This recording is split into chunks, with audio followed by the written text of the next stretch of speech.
Welcome to Giant Radio, where we're all about big ideas in sales and marketing and eye-popping discussions with successful entrepreneurs. Turn up the volume and settle in. Now, here's the founder of Giant Jacks Media and your host, Paul Hitchcock. Hi, everybody. This is Paul Hitchcock, founder of Giant Jacks Media. Thanks for jumping on Giant TV. Really excited to have my guest here today, Chris Cosmos, who is the founder and CEO of Evolve Squads. Chris, welcome. Thank you, Paul. It's good to see you. Yeah, and what we're not going to talk about is some of our college stories, because Chris and I went to college together, so we'll leave those for another time. Fair enough. But I want to jump in, Chris, because you're in an incredibly interesting business, which is outsourced workers overseas. And so tell me about kind of what you're doing. Okay, sure. Essentially, we're the company I run is Evolve Squads, and we outsource software developers. Okay. Plain and simple. On a time and material basis, which means it's done hourly. There's a number of ways this can get done. It's extremely common throughout the world.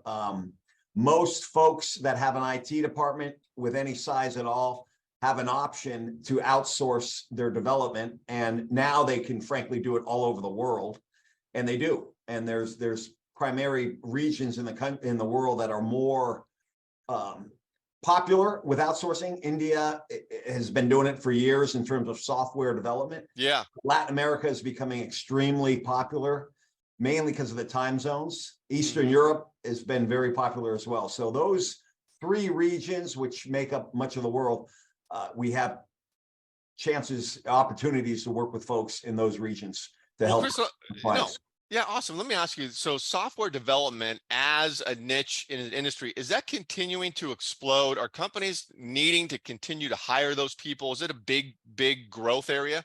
It is. It's growing exponentially. Absolutely. Without the current recession we're in, it's been slow. This is the third real slow time that I've experienced. 9/11 was the first time, and that was obviously very dramatic. And then in 2008, with the financial banking crisis, we had a big long lull there as well. And now with COVID and what's happening with the recession, we're in another one. But they, again, typically come out of it. But yes, it's very popular even in an economic time that we're in right now. The issue is managers have options. They can hire a local person who comes to the office. Obviously, that's been changing lately. Yep. That's going to cost a lot of money if you're in Silicon Valley or in Austin or in New York. That's very expensive. You can outsource it to a contractor in America, and they come on either on a 1099 or a W-2. Right. And they work for you. Typically, it's remote these days. Yep. Or you have an option to outsource it nearshore or offshore into Latin America or Eastern Europe or India, for example. Okay, so what's the expertise there? So because it sounds, I know that you've developed a process where you handle that, but what is the expertise in getting workers overseas, nearshore, offshore? What's involved in that, and what do you bring to the table to make that efficient, and how does it work? The primary value proposition is the quality of the skill set and the cooperation of the developer, him or herself. That's really about that. So there's like most service businesses, there's a sales side and a delivery side. Right. And we like to emphasize our delivery side. That's very, very important in terms of recruiting the candidates, putting them in your database, staying close to them, screening them for soft skills, technical skills, their availability, their pay rates, all those sort of things come into play. Yeah, a hiring manager in San Jose, California can have an internal recruiting department that bring on people full time or bring on contractors. We're just another option for a lot of these hiring managers to go find people. A lot of times people think if you outsource it, it's a cost issue. Right. And that's definitely one factor. It's not the most common, frankly. The most common factor is the skill set of the candidate. And you're vetting for the skill set, and Absolutely. you're able to find these engineers with incredible skills. I would love to say that's 100% accurate, but we do our very best to find people with incredible skills. Yes. Right. Absolutely. Right. So an analogy would be in Silicon Valley, a good developer could easily make $175 an hour. Right. Typically, when you outsource development work, it's done on a monthly basis when we're doing time and materials. And that same quality developer in India might make $5,000 a month. So obviously, it's substantially cheaper to outsource it. Now, of course, you have time zones and language and culture and those are things that come into play. But it just gives the hiring manager, the buyer, another option in terms of trying to satisfy his development needs. So walk me through the process. Somebody engages you to says, okay, we have this need to fill. They engage you to then go find the people, or do you already have a stable of people? And then once they come on board and they hire some overseas workers, then are you managing those people for them? So how does that all work? Good question. We do not carry a bench. There is pros and cons to carrying a bench. A bench is basically you have a rock star developer in Argentina, for example, and he finishes an assignment and you want to keep him employed and be able to reassign him. So you pay him to sit on your bench to basically wait for the next assignment. Most large companies that do what we do carry a bench. The mid-size and smaller companies typically do not, but it definitely varies. So we find these people, we put them in our database, we stay close to them. And when a job description comes through from one of our customers, we obviously look at our database to look for the people with the right skill set that matches their requirement. Okay. And then we're a broker. We're a broker between the end user manager typically in America, North America. We have some clients in Europe, but mostly in North America, and the developer who lives physically, typically in these regions I discussed earlier. Got it. And then they obviously go through an interview process, where you set them up for the interview. And if they get hired, then do you stay involved after they get hired? We're very, very close to them. Yeah, we stay very, very close to the developers themselves and obviously the clients to make sure the project's going the way it's supposed to go and the developers doing the work they're supposed to do.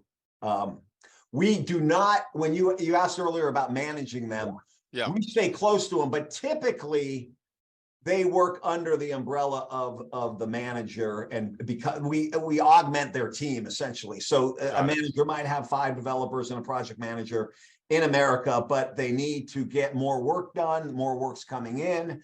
They've decided to outsource 3 more positions to us, which would be ideal. And then we go try to find the folks that they're looking for.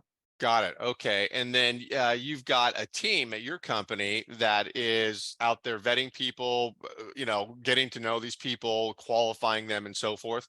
Correct. Yeah.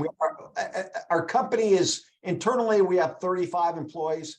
The majority of them are either what we call researchers or fulfillment managers. And the fulfillment managers, we have one fulfillment officer who's very, very good at finding people. We have a number of people that speak Spanish. We have people in India. We have people in Eastern Europe as well, Ukraine and other parts of Europe. And we're very, bottom line is you could be a great salesperson, fantastic. Right. But in this business, if you don't deliver the candidate with the right pay rate and the right attitude and getting the work done, you'll be out of business. So we really emphasize the delivery side of our business. Well, and I'm going to say that I can be one of your biggest advocates, because I'm just going to say it. You've helped me, source some employees for my own business, have been incredible, work with me for years, and they're absolutely amazing. And so I'm a testament to the process working. Which is amazing. And Chris, are you, what sort of companies in the US are you working with, and where are they? Just all over, all different sizes? Yeah, it would be, that's the old adage. Do you niche from a sales perspective? Do you niche and you could niche, let's say startups, and we're going to only work with startups. And there's pros and cons with all different types of companies to go after. Startups are great. They typically don't worry about HR, and they're worried about their project and their idea and getting some code done. They're worried about that, raising money, that sort of thing. So if we could come in at that point, that's a good spot to be, because they can rely on us to essentially be their outsourced recruiter, if you will, to find people, which is a good spot to be in. Yeah. Enterprise is obviously fantastic because there's so much volume typically. The challenge with enterprise clients, the big clients with 5 to 10, 15,000 employees, you have procurement, you have internal HR policies that you have to work with.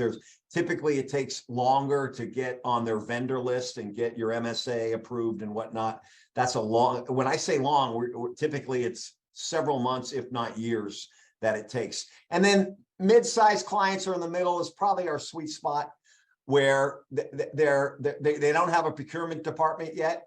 Right. And the hiring manager has the ability to use a company like ours. They don't have to get approval from people above. Multiple layers. Yeah.